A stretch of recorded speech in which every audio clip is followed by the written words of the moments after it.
Namo tassa bhagavato arahato samma sambuddhassa. Namo tassa bhagavato arahato samma sambuddhassa. Namo tassa bhagavato arahato samma sambuddhassa. Buddhaṃ Dhammāṃ Sanghaṃ Namasami.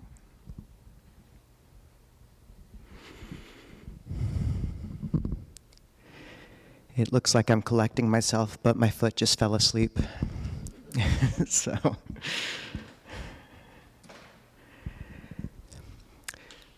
who here has been interested in understanding more about the place of Bhikkhunis in the context of the wider Theravāda world and Clear Mountain's orientation?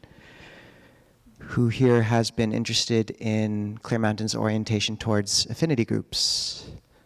Okay, not as many, some. Why we aren't a dual gender community? Any? Some? Okay.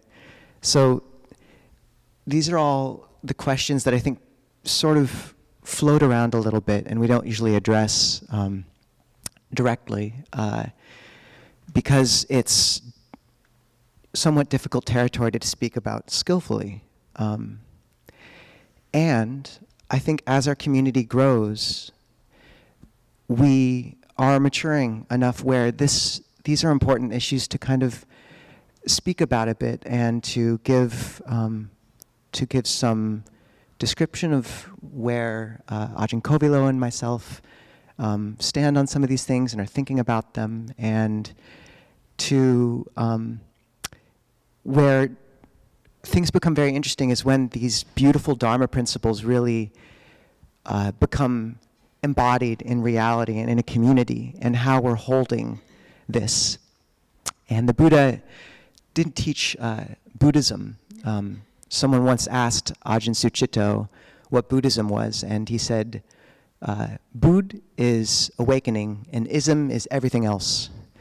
And what the Buddha taught was Dhamma Vinaya.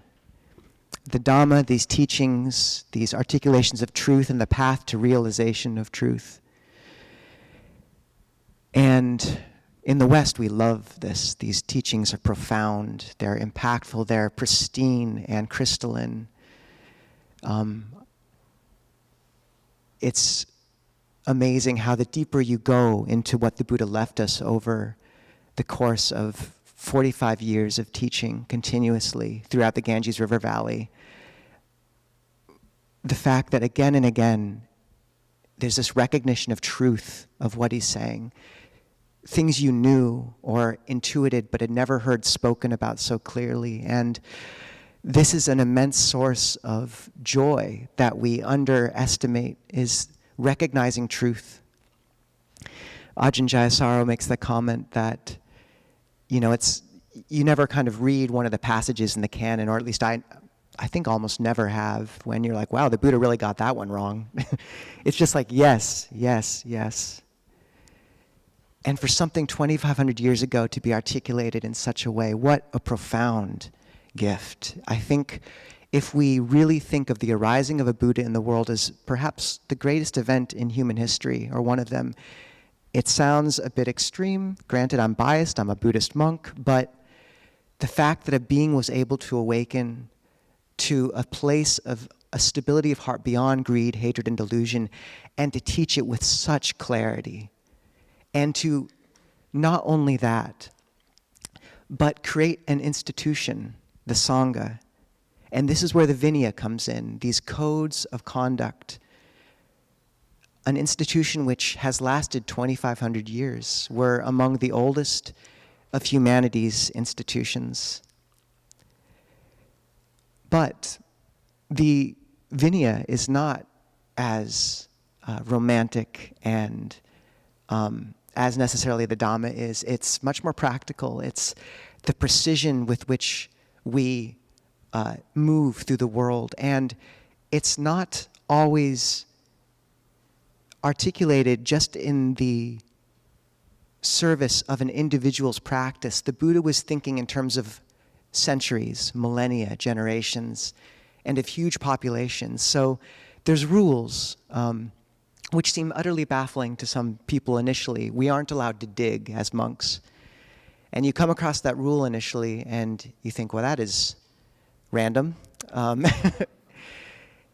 And then you realize that that small rule, hidden within the 227 which we hold, is the reason why monastics haven't been able to engage in agriculture, which is the reason why we've had to remain near societies and cultures going for alms round every day, which is the reason that in the healthiest Buddhist societies, a beautiful symbiosis between the lay community and the monastic community has been allowed to develop and sustain.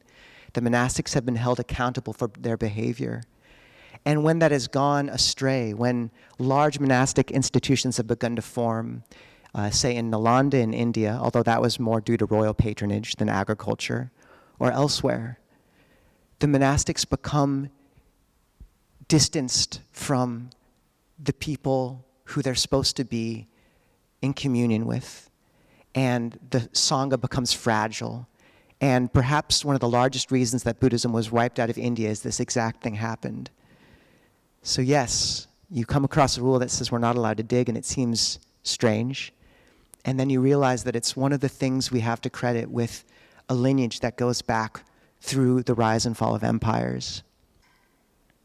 So in tandem with these beautiful teachings we've all touched, this beautiful community, there is this need to look with precision and care to how we're cultivating it and how we're approaching different issues and bringing these things to embody them in the community. So one thing we've really been hoping to do, and these are often the questions people are afraid to ask, the elephant in the meditation hall, you know, and yet I think we can handle it and talk about it skillfully. So one thing is, for the last few years, we've really been hoping to cultivate this depth of community where people are creating groups together, getting together outside of the context of just these Saturdays. And it's been beautiful to see that finally happening. There's game nights every month now. Alejandro was just organizing a group to help bring food to people on the street. We've had a recent BIPOC group get started and an LGBT plus group, which are just so enriching.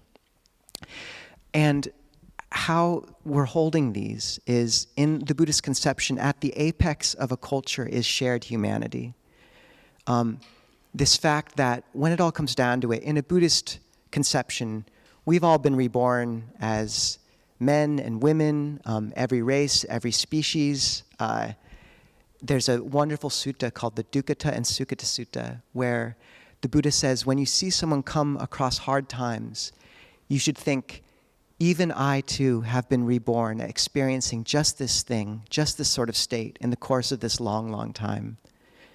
And when you come across someone in good fortune, come across good times, you should think, I too have experienced just this sort of thing in the course of this long, long time. And what a beautiful bridge to empathy. We've all been, in this conception, each other's mothers and brothers and sisters and friends and enemies and pets, I mean everything. And even if you don't believe in a multi-birth perspective, that's fine. But there's a deeper truth there that's available even to a single life perspective, which is our identities that hold us apart are only part of the picture, and they're not the deepest. When people come to a monastery in Thailand, the monks will greet them and say, welcome, brothers and sisters in birth, aging, and death. A classic Theravāda Buddhist uplifting greeting. But there's compassion there and real humanity.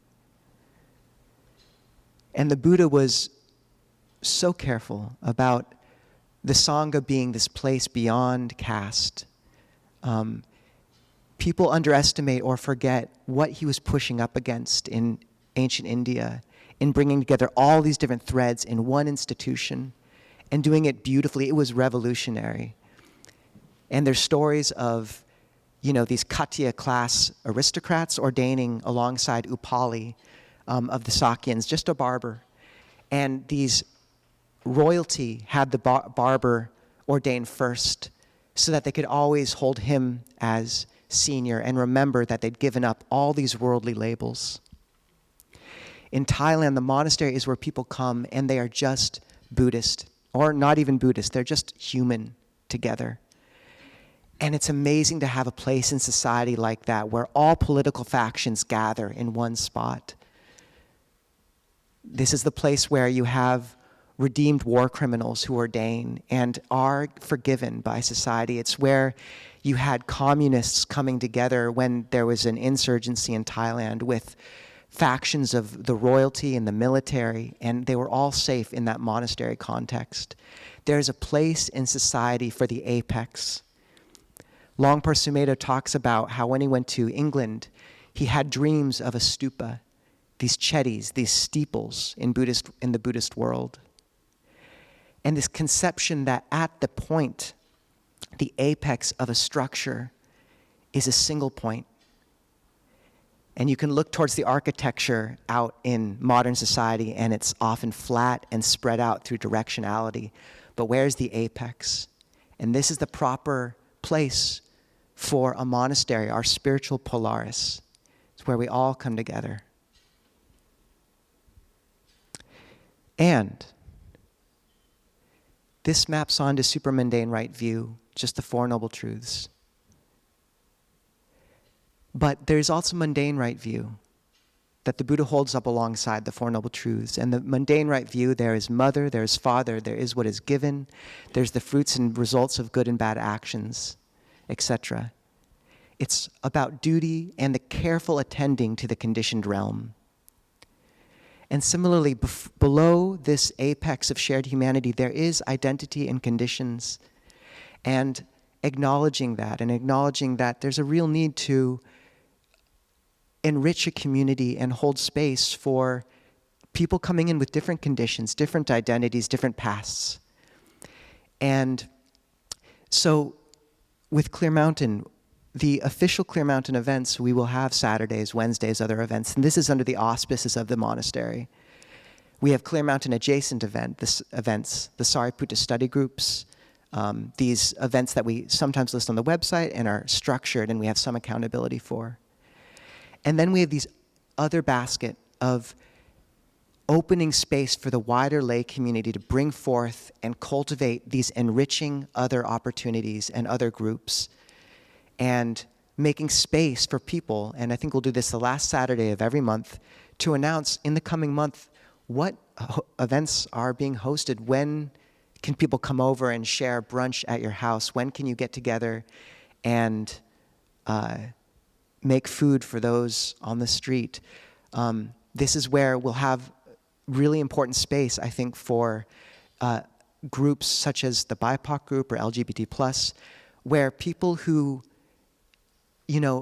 there's a quite distinct demographic at some of these gatherings, and to make space for those who have different experiences is really important and enriching to the community. So this is how we're holding it. They're two separate spheres, but we're glad that Clear Mountain as a community is being enriched by these wider self-organized lay events.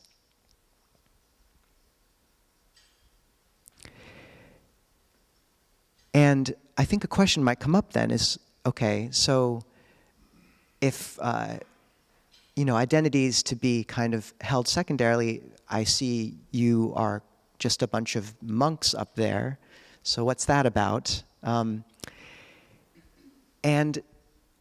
when we came to the West, Ajahn Kovilo and I thought about what are we aiming for with Clear Mountain? And is there room for, where will the Bhikkhunis be? Because this is important. And when we talked to our elders who were Bhikkhunis, Ayananda Bodhi, and many others, they really noted that, well, first, the Buddha really advocated having male and female communities, bhikkhus and bhikkhunis, have some separation. You have a bunch of celibate monastics. It's not always easy being a celibate monastic, and that separation can be sustaining and useful in that sense. But also, the bhikkhunis we talked to really spoke about the fact that because men are often looked up to by default in society, that when you have dual gender community or monastics, monks too close to nuns in a same community, that the gaze constantly drift towards the monks, and the Bhikkhunis aren't allowed to gain a firm footing as their own community, as their own teachers. There is a shadow cast by this constant male presence. And they were very clear that the way that we should conceive ourselves of supporting and caring for this fourfold assembly, monks, nuns, laymen, laywomen, was to be good friends to our Bhikkhuni sisters. That even the word of like, and I think I initially said, let us know how we can support you. And I think one of the our Bhikkhuni guides and elders said, that's a bit patronizing actually. You can just be a good friend to us. And I appreciated that. So what's been beautiful is to see that Clear Mountain is gathering this beautiful momentum, this beautiful community here in Seattle. And it will be a monk community. We will have a dwelling where Bhikkhunis can come and stay and visit. But what we were hoping and what's happened and what's been so beautiful is to watch as these Bhikkhuni communities grow around this area and the fourfold assembly truly manifest in the Northwest in a way that I'm not sure people realize is pretty historic. We have Ayananda Bodhi in Port Townsend. We have Parayana Vihara or Pasadi Vihara in Olympia. We have Canmore Buddhist Theravāda Society with Ayahimsa in Canmore. We have Sravasti Abbey in Eastern Washington. And what people don't understand is the Theravāda Bhikkhuni order has been absent from the world largely for about 1,000 years. Only in the last 30 years has it started again. And I think there may only be one other place in the world right now, in Australia, where you have a convergence of the fourfold assembly like what is happening in Seattle right now. It's deeply important. So that's our hope, is to be good friends and to cultivate this wider community of the fourfold assembly in keeping with this caring ethos and in keeping with the alignment and advice of our Bhikkhuni elders. We've taken on Aya Santusika and Aya Chitananda as our Bhikkhuni advisors. We go to Ayananda Bodhi for advice very often. And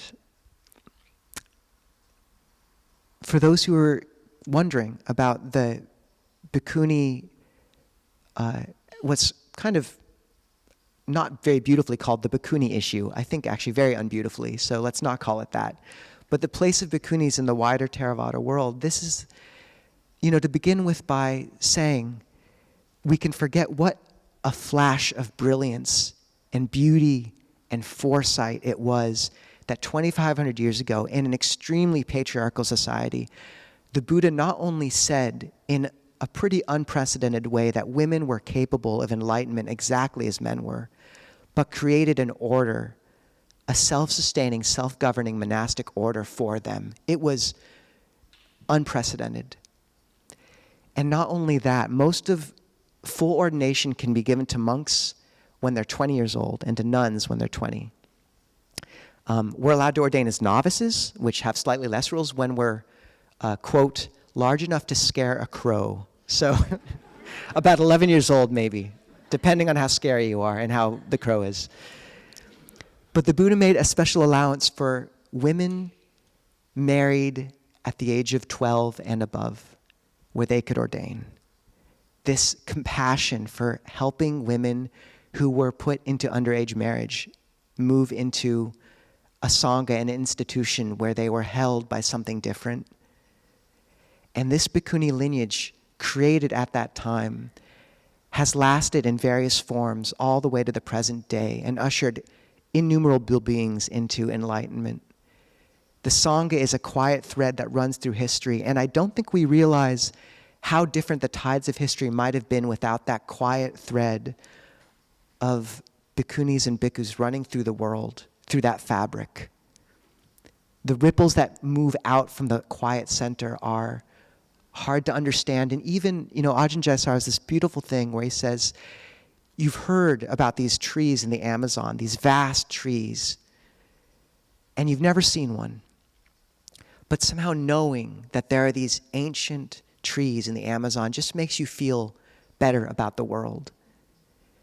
And similarly, we know there have been innumerable beings, quiet monks and nuns practicing in caves, in huts, spreading loving kindness to all beings, to you right now, through 2,500 years and before.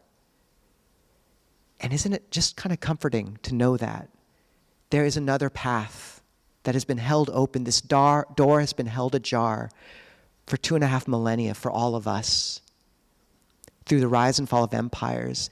And if we get concerned about the political situation of today, about where things are going, remember that when the Maoist revolution was happening 70 years ago, something like that, there were monks and nuns who were beaten trying to make them disrobe, and they would not. And there have been monks and nuns that have outlasted famine and held these teachings for us to the present day.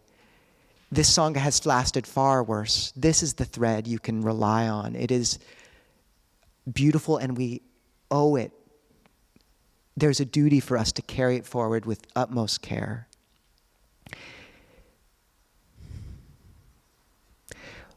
So the Bhikkhunis, in the Theravāda world, it did die out. Just the whims of society, the turbulence of flood and famine and war eventually did wipe out the order in Sri Lanka. And it continued in Korea and elsewhere, the Bhikkhuni order. But it did die off in these other places just because it was more delicate in a few ways, given the society and other forces. And recently, it was, there was debate around whether it could be revived or not. And scholars such as Bhikkhu Bodhi and Bhante Anālaya really said, we think it can, that in this Theravāda order, an ordination just by a group of monks, seeing as the other order of bhikkhunis required for a dual quorum were no longer available, just a quorum of monks would be enough. And or bringing in bhikkhunis from the Korean lineage for a dual ordination. And so both were done. There was an ordination that would fulfill both requirements in Bodh Gaya at the end of last century. And this ushered into being the current resurgence and reinvigoration of the Theravāda Bhikkhuni order, which we now see. And it can be frustrating in some ways how it seems like it happens so slowly. These things move. But in the context of this wider history, this is happening, and that is beautiful. The thing to note, though, is that there are other sides to this debate. And some of the elders in Thailand and elsewhere don't believe necessarily that reinitiation of ordination could be valid by Vinaya. And there are convincing arguments to be made there in certain essays that are written, bearing lots of evidence. And I think what's very significant is with the colonization of Asia by the West, 2 countries escaped being colonized, and that was Japan and Thailand. And Japan did it by closing in, and Thailand did it in classic Thai fashion. If you ask how many, Thais will take every holiday they can and celebrate them all.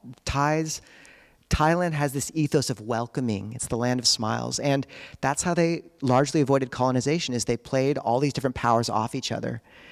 And the other way they did it is by crystallizing their identity around their Buddhism. That's what held them. That was a central thread. And so they moved through this last century where they watched the countries around them getting napalmed by the West, getting decimated, getting bled for resources. and they hold their own sovereignty. And then, but from the view of many of these elders in Thailand, the idea of Bhikkhuni ordination, being able to restart that after it had died out, it seems, how could they possibly do that when the Buddha hadn't given explicit permission for that to be done? This is the thinking. And then for the West to come and tell them what they had to do with their religion after it had only just held them through these tides of history, of course there was resistance, and of course there's a different ethos there. And many of these monastics, and I only bring this up because when people learn about this issue, often it can lead to this dismissal of the other side of the debate as bigoted, as just a lot of anger and acid can come up. But it's so important to realize many of these beings, many of these monks are the most beautiful beings I have ever met. Many of them are enlightened, I think. And they do have a different view. And so how Clear Mountain situates itself in this world is by understanding the goodness that does lie behind all these different facets of Sangha, by understanding the conditions that lead to these different views. And we do believe that Bhikkhuni ordination is valid and are delighted to be in communion with our Bhikkhuni sisters and watching that grow. And it is growing. There's many Bhikkhuni monasteries now forming in Thailand, in Sri Lanka, in the US. But we honor and care for the other elements of this Buddhist world and understand that pretty much everyone in this scene is operating as best they know how, trying to hold respect for the tradition and the Dhamma. And I think a very important metric for Ajahn Kovilo and myself, with who we draw close to, is sensing this love of harmony and feeling in the voice if any sense of acid or vinegar is coming up versus the voice that's just water, clean, sweet water. Because these things do shift, and there is a gentle but steady and powerful movement happening in the world, a steadily growing light. And we can be part of that, but we can be careful and kind as we tread that water, or tread that path. Treading water too.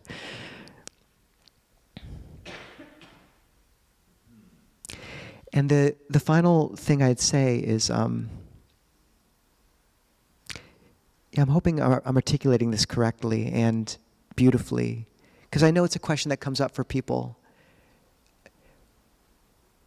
But Clear Mountain is very uniquely situated in the Buddhist world right now. We have deep and beautiful bonds to our elders, and we have deep and beautiful our elder monks in Thailand, and we have deep and beautiful bonds to our Bhikkhuni sisters.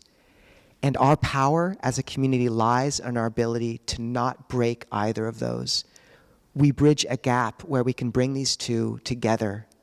That is our power. And it goes counter to the so American ethos of railing and vitriol. But it is the most powerful place we can stand right now. And it requires poise and restraint in our speech, and an understanding of conditions beyond our own, and an understanding that we are dealing with institutions and tides of history that are ancient. We are so immature as an American young culture. Every problem is the problem. It needs to be solved right now. Things are changing. And patience. So if we can hold that space as a community, a love of harmony, a bridging of gaps, we will have provided a pretty unique and unbelievable bridge between these two worlds, and that is by far the most potent place we can rest in terms of affecting a genuine healing, because there is an imbalance now. We do need, more female ordained practitioners in the world right now, and I'm hoping that continues to grow.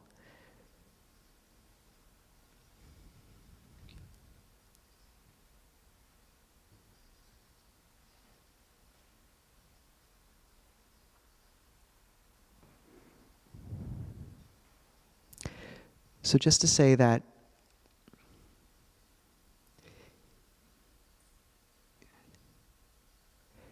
this institution of Sangha is ancient.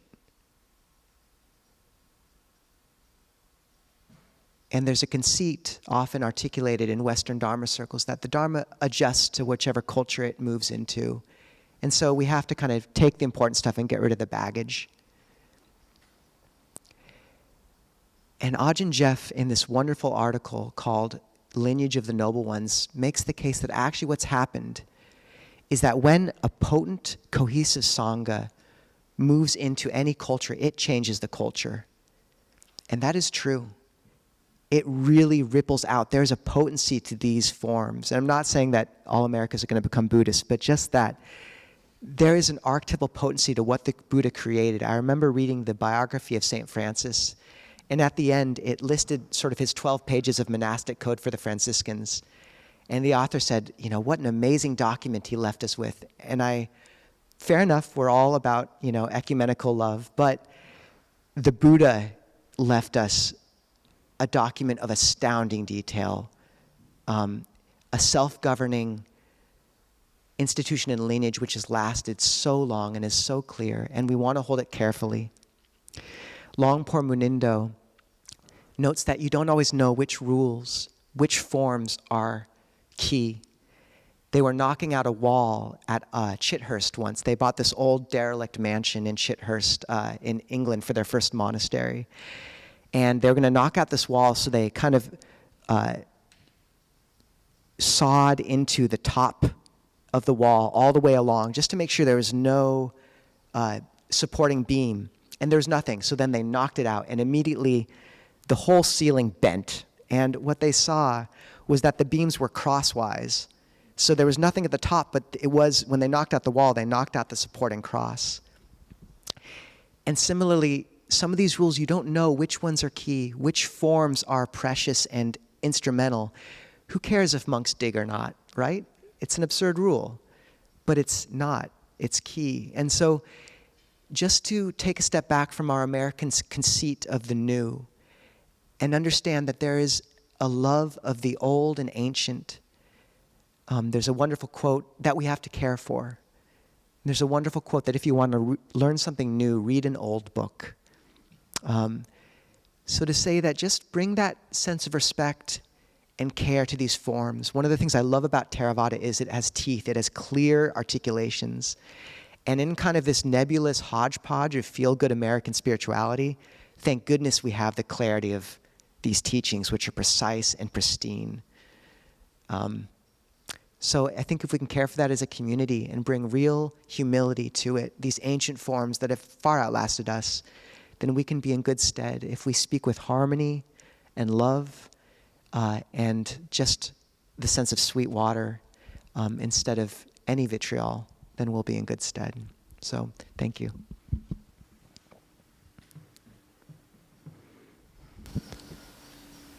Handamayang damagataya sadhu karang dadamase. Sadhu, sadhu, sadhu, anumodami.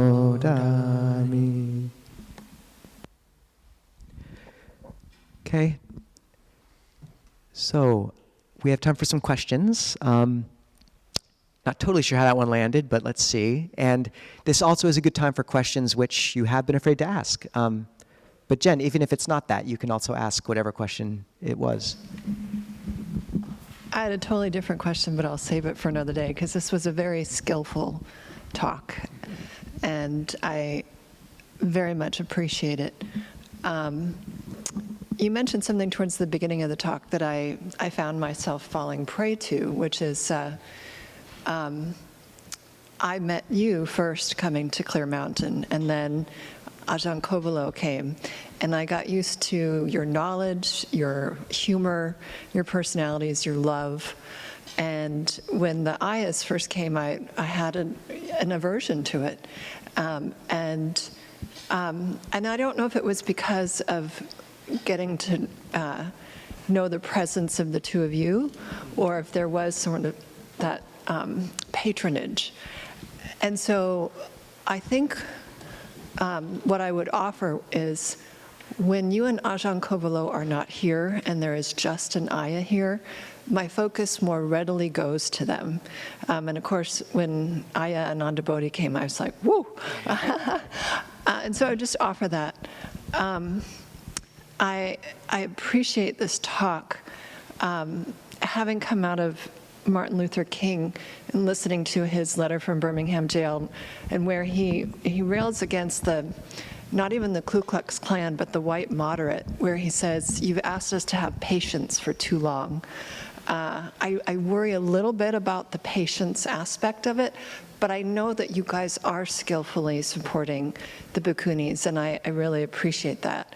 And I guess I would just offer that if we have the opportunities for them to visit more often, and you go visit their communities, it would be beautiful. I'm stumped at the same time if there's a recognition in Buddhism that we have lived all of these lives, male, female, pets, everything, why there isn't an innate sense of course, Bhikkhunis. It does leave me questioning. Thank you. Thank you, Jen. Yeah, I think just to speak to some of that, one is, no, we invite the Bhikkhunis. We're overly enthusiastic in our invitations, and we get, I think sometimes they're a little like, all right, we just want to practice here. So just so you know, the invitations are going out very regularly, and I think we would love to see that more.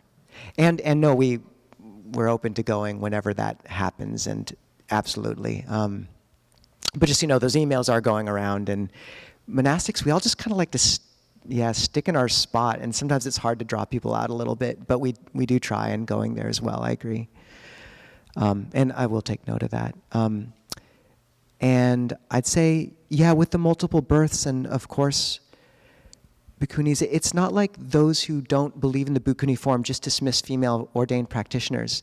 In every culture where the Bhikkhuni form had died off, a new form arose, and the monastics who don't believe that they can restart the Bhikkhuni form have pretty much to a T worked to support these other forms in ways that they feel can elevate them. So one monk in Thailand has started a community of Mechis who will actually be interviewing one of Mechi Panya's series next month, where they've taken on the additional rule of not using money, of going on alms round, and she's an amazing practitioner, but they put a lot of effort into cultivating those. In a monastery in England, they restarted a form called the Siladhara, which they were trying to condense a lot of the most key rules out from the Bhikkhuni form and have that. So just to say, even in these circles where they thought, we can't restart this, what can we do instead? There was always that acknowledgement. And yeah, personally, I think, you know, having talked to Ananda Bodhi and others, they talk about the power of that lineage stretching back and how important that form is for them. So that is where we personally fall. So yes, I sort of feel all that. Yeah. Oh, sorry, someone. Yeah. Hello. I'm noticing a version of public speaking arising. I really appreciate the talk and raising this issue.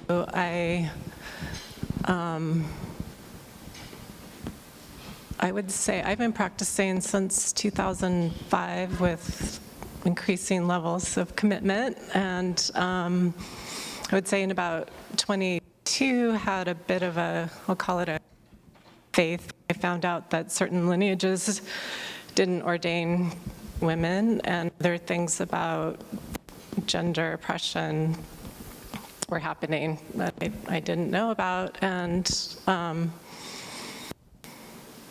I'm back. I love the Dhamma and this practice, and I guess I want to frame it not as the Bhikkhuni issue, but I think in grappling with that crisis, I saw that just looking at the philosophy of Buddhism, it's Dhamma, which is translated as reality. I understand the reality is that everyone's capable of enlightenment. Just looking at gender, there's no gender in the concept of non-self, anatta. There's no, if you practice with the 5 recollections, there's no aspect of gender there. A Subha practice, if you're dissecting the body that way, gender's an issue. Looking at the 5 precepts, if we're talking about practicing harm, I see a lot of harm in not ordaining women and other gender differences. And if we're practicing with speaking the truth, I think making a distinction that way is also a kind of harm, to say that. What distinction? Not ordaining women seems like, I guess I want to use the word almost like gaslighting, to say this person isn't as worthy is maybe, that is not practicing truthfulness. So I guess I could go on a little bit, but I have doubts about separate being equal. I respect your tradition, your decision, and utterly trust that you have an intention of non-harm. I feel so much benefit just being in the presence of any monastic who's made such a commitment. And I feel so much benefit from this Sangha, and I feel I can't really express the gratitude I feel for all of that. So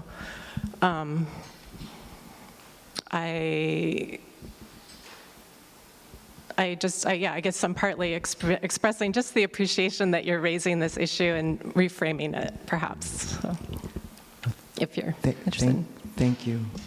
No, and I think you're talking to some very important discord people feel in their hearts with the beauty of this form, and then there's this thing which people we can't understand, like how can this beautiful thing coexist with this, what seems like an act of violence? And I would say this is one of the reasons I wanted to frame it this way, because I don't know anyone in the Buddhist world who's saying women aren't worthy of this. I just know monks in Thailand who just watched their country narrowly avoid getting napalmed by the very Westerners who are now telling them what to do with that religion. Say, we just had no conception you could even restart this lineage. We have a perfectly good lineage here of our own for female ordination. And who are you to tell us what we need to do with our own religion, And that can come from a place of deep goodwill for everyone, but a very different conditioning and worldview. And I've seen that narrative be not examined by people who have a wider context over time. And I think it is really important to examine. And I do see the damage you're pointing to, absolutely. And I think that's why we're so delighted that things are shifting. But I want to honor what you're saying, because this debate taps into much deeper places of these are fissures and wounds which go back millennia, I think, with men and women, with men and women. And just thank you for holding that space in your heart with it. And and one thing is, Ajahn Kovilo and I, we really aren't scary monks. Come and talk to us about this stuff. For example, some of you might know Bhikkhunis have more rules than the men, 312 to our 227, and that, what's that about? And if you talk to us about it, you'll realize that a lot of those rules, one of them is that they're not allowed to fan us as we eat. the Buddha was putting up bulwarks for the society that was extremely patriarchal that he found himself in. A huge amount of the Bhikkhuni rules are making sure that they don't get drawn into those domestic roles. They aren't allowed to cook for people. They aren't allowed to fall into those roles. He was trying to protect them. And the Buddha never just set down rules randomly. He only set down rules when something came up that necessitated it. And what happened, if you read the Bhikkhuni Vinaya, is ancient India was a very dangerous place for women. And they were getting accosted and raped a lot. And the Buddha set up rules to protect them. So they have more rules, but it's honestly, it's out of compassion. It's not, so it's things like this where, yeah, there's like, you see an image from a distance and it just seems violent and absurd. And then we can talk about it and you understand that the Buddha was pushing back against the caste system and gender norms in a way that is, we give him so little credit from our current standpoint of like, why didn't he just get it all perfectly, exactly the same amount of rules as we want? And like, this is 2,500 years ago. If you look at the norms in ancient Europe or India at the time, the Buddha it was an astounding act of, it was revolutionary. And all that being said, yeah, I think it's important that we have these spaces open to talk about it because it's not just a one and done discussion. Like this stuff needs to continue to be talked about. And Ajahn Kovilo and I are still navigating as well. Like we value people's input. Like if you do see us doing things which aren't respectful, if you do see us not bringing Bhikkhunis as much as would be helpful or something like this, then, talk to us. We trust to navigate this community it's a community together, honestly. So I would like to actually call on Juanita if possible, Miles. I think the Thai perspective is useful here. Namaskar, Prajhan. Thank you very much for bringing this one up. For all, the Bhikkhuni issue never come up to me is because grew up in Thailand with a Buddhist family. My two uncles is a monk. My aunt is nun. My mom became a nun after I graduated. So we think we have the right to practice Dhamma and never come up as why women cannot ordain or thing like that. And then when I came here, I started to be more interested about it. And as a Theravāda, we have to ask ourselves why we come to interest in Theravāda Buddhist, because the elderly follow the rules. They want to change this thing, that, but they sacrifice themselves to follow the rule that it's not even work. It's useless in this time. They can do, like Ajahn said, they can dig the ground. But because of that, we are interested in it because the rule have very preserved, and the elderly in Thailand really. So at the moment, there is a Bhikkhuni in Olympia, and me and my Thai friend go take turn to bring the meal to them every week. We're very happy to do that. But as we see, Ajahn Kovilo, Ajahn Nisabho have been training for 5 years, for 10 years to do that. And we learn, and we know that we appreciate that he learned how to be patient, how to be conduct, how to be it all from the monastic training many days, and be humble. And it takes long time for them to become this way. So as us to have eagerly to have so quick ordained Bhikkhuni, and have to be training for many, many years to drive to be leader of the Bhikkhuni community. It takes time. I really hope that we can have it, but we'd like to ask all the community to be patient, to be understanding that the elderly in Thailand understand this. They try to figure out what to boost the women community to come here too. But as the rule, as the way that they have to follow the rule and the training, conduct, and all the rule that the Buddha laid down, Kurutam 8, what do you call it? Kurutam. Oh, Garudama. Yeah, Garudama 8 is very, very severe for the woman, hard for women to follow. And at this moment, I very appreciate both Ajahn that they have to learn themselves how to associate or relate them with the Bhikkhuni as well, because there is no example for them to work together like that before in the history of the Bhikkhuni and the Bhikkhu. So there is a rule between each other of them, and they have to really follow.